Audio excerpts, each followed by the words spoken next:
저는 평범한 아줌마입니다. 얼마 전 주말에 모처럼 출근하지 않은 남편과 집에 단둘이 있게 되었어요. 아들은 친구들과 여행을 간 상태여서 집에는 둘뿐이었죠. 제가 먼저 분위기를 타서 남편에게 다가왔고 남편도 받아들여 자연스럽게 관계를 가지게 되었습니다. 근데 남편이 이상했습니다. 남편은 평소에 건강관리도 잘해왔고 그래서 관계할 때도 늘 젊었을 때와 다름없이 만족스러운 관계를 했거든요. 하지만 그날은 달랐습니다. 남편이 전혀 힘이 생기지 않았어요. 하는 수 없이 그냥 했는데 그 느낌이 아니었어요. 뭐랄까 생기가 빠진 기분이랄까요. 남편도 왜 이러지 하면서 연신 당황했고 저는 당신 어디 아픈 거 아니야 하고 물었어요. 남편은 잠시 생각해보다가 며칠 전에 무거운 거 많이 옮기는 일을 했었는데 그래서 기운이 빠진 게 아직 회복이 안 됐나 보다 하더라고요. 그 말을 들으니 생각이 났어요. 제게는 정말 절친한 친구가 있어요. 현정이라는 친구였어요.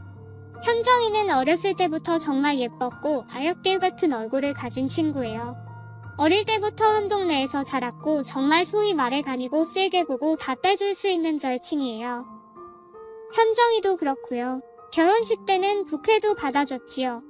현정이는 지금 딸이랑 둘이 살고 있어요. 현정이는 우리와 다르게 성인인데 결혼을 사고쳐서 했다가 아이 낳고 거의 바로 이혼했어요. 그래서 딸과 둘이 살고 있는데 며칠 전에 이사를 했거든요. 딸이 성인 여자이긴 하지만 가구들이나 무거운 짐들을 옮기는데 손이 부족하다고 해서 제가 남편을 보내셨어요. 그만큼 현정이는 제게 중요하고 소중한 친구였죠.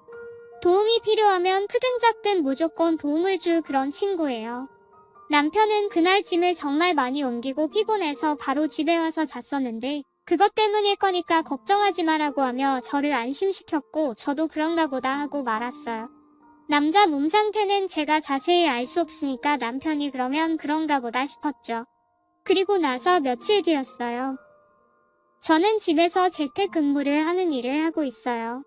남편 출근하고 아들은 학교 가고 저는 집에서 일하고 있었죠. 그런데 갑자기 초인종이 울리더라고요. 오전부터 누군가 싶어서 나가봤는데 현정이 딸이었어요.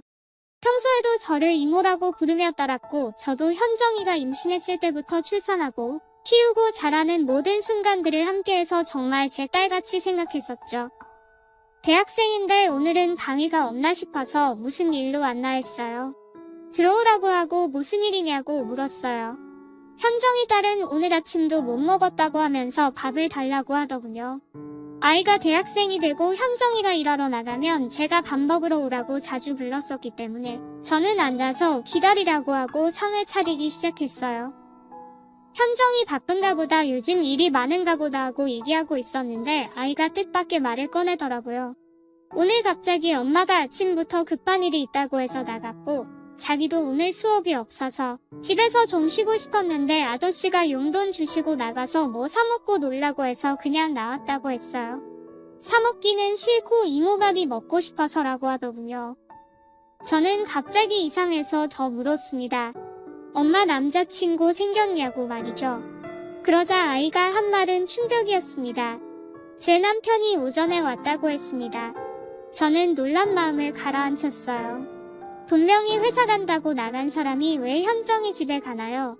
남편이 너희 집에 갔냐고 물으니 이사 후에 몇 번 더 왔다고 했습니다. 자기는 학교 때문에 길게 못 봤는데 학교 갈 때나 학교 다녀오면 집에 있거나 아니면 나가거나 그랬는데 이사 정리 도와주러 오는 건 줄 알았다고 하더군요. 오늘도 무슨 집 정리 도와주고 싶다고 했다는 말을 듣고 제 표정이 점점 굳어지는 걸 아이도 느꼈는지 말끝이 흐려지더군요. 저는 아이 앞이라 애써 표정을 감추려고 했으며 그래 알겠다고 태연하게 말하고 아이 밥상을 차려줬어요. 아이가 밥을 먹는 내내 아무 말도 없었어요. 평소 같으면 즐겁게 수다 떨고 그랬을 텐데요.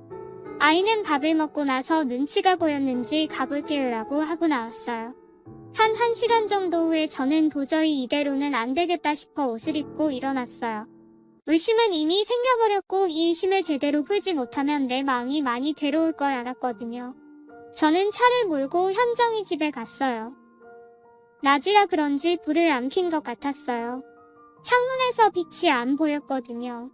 저는 주먹을 쥐고 현정이 집으로 올라갔어요. 그리고 도어락을 누르지 않고 비상열쇠를 꺼내서 열었습니다. 속으로 생각했어요. 그래, 현정이는 나랑 집열쇠도 같이 공유하는 친구인데 설마 하고요. 발소리를 죽여 집 안으로 들어갔어요. 그런데 발소리를 죽일 필요도 없더라고요. 열린 안방문 너머로 들려오는 소리에 제 소리는 묻혀버렸으니까요. 자기라고 부르는 그 두 사람은 누가 봐도 남편과 현정이, 제 삶에서 가장 가까운 사람들의 목소리였어요. 둘이 뭐하고 있는지는 안 봐도 뻔했죠. 각종 소리와 웃음소리가 뒤섞여 온 방 안을 울리는데 저는 꾹 참고 안방을 몰래 훔쳐봤죠. 아니나 다를까 둘은 문도 활짝 열어놓고 아주 신나게 있더군요. 눈물이 나서 눈앞이 흐려지는데 정신줄을 붙들고 핸드폰을 꺼냈어요. 그리고 그 짓거리를 하는 두 연놈들을 전부 촬영했죠. 저 두 연놈들을 그냥 보낼 수 없다고 생각했어요. 거실에서 그 소리를 모두 들으면 내가 어떻게 해야 속이 풀릴까 생각했죠. 한참을 그렇게 고민하다가 현관 밖으로 조용히 나왔어요. 그리고 두 연놈들의 대화를 다시 생각했죠. 남편은 하루 종일 하자라고 했어요. 그럼 분명히 또 그 짓거리를 할 거란 말이었어요. 그 생각을 하자마자 저는 망설임 없이 전화를 걸었습니다. 바로 현정이 딸에게요. 전화해서 어디냐고 물으니 갈 곳이 없어서 걷고 있다고 했어요. 저는 지금 집으로 와줄 수 있냐고 물으며 집에 왔는데 현정이도 없고 들어갈 수가 없다고 했지요. 아이는 오겠다고 하더군요. 저는 그렇게 지옥 같은 시간을 울면서 기다렸어요. 아이가 도착했을 때 얼굴에 화장품을 덧바르면 웃모습을 숨겼습니다. 아이는 빌라 앞에서 저를 보고 인사한 후 집으로 올라갔어요. 저는 문을 열려는 아이를 잠시 붙잡고 손가락을 입에 가져다 대고 조용히 하라고 하고 열쇠를 꺼내 조용히 문을 열었어요. 아이는 어리둥절해했지만 저는 아이를 데리고 조심스럽게 따라 들어오라는 몸짓을 했어요. 제 심각한 얼굴에 아이도 덩달아 발걸음을 죽이며 따라 들어왔어요. 당연한 듯이 예상한 대로 방 안에서는 그새 밥을 다 먹었는지 또 그 짓거리를 하는 소리가 들리더군요. 아이는 영문을 몰라 멀뚱히 서 있었어요. 그 순간 이 아이가 무슨 죄인가 싶었지만 그렇다고 여기서 멈추기엔 제 분노가 너무나도 컸어요. 저는 아이에게 안방으로 들어가 보라고 말했고 아이는 어리둥절하다가 이내 안방으로 걸음을 옮겼어요. 몇 분 뒤 안방에서 깍하는 소리가 들려오더니 놀래서 말도 제대로 못하는 현정이 소리가 들리더군요. 딸에게 자기의 친한 친구 남편과의 관계를 들킨 현정이 얼굴을 녹화하지 못한 게 지금도 좀 억울하네요. 아이는 충격과 분노로 한동안 말을 잇지 못했어요. 그러다가 엄마 지금 이게 뭐 하는 짓이야 정신 나갔어라는 소리를 들었어요. 남편의 목소리도 들리더군요. 내가 다 설명하게라는 비굴한 목소리에 헛웃음이 나왔어요. 저도 아이 뒤로 걸어가 두 연놈들을 보았습니다. 갑자기 안 된 이유가 이거였냐면서 말했어요. 그리고 현정이가 나보다 몸매도 좋고 이쁜데 당연한 건가? 라고 빈정거렸습니다. 그러자 남편은 주섬주섬 옷을 몸에 걸치고는 제 앞으로 비틀거리며 걸어와 무릎을 꿇더군요. 자기가 정말 잘못했다고 하면서 이삿날에 현정씨가 너무 외롭고 힘들다고 해서 위로하려다가 이렇게 됐다고 하더군요.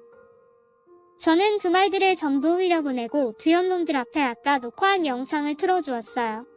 유책 배우자 되어줘서 문 안 잠궈줘서 고맙다고 했습니다. 문을 잠궜으면 이렇게 영상 찍을 일도 없었을 텐데 하고 말이죠. 암튼 고맙고 법원에서 보자고 말했어요. 그리고 아이는 앞으로 제가 챙겨주려고 합니다.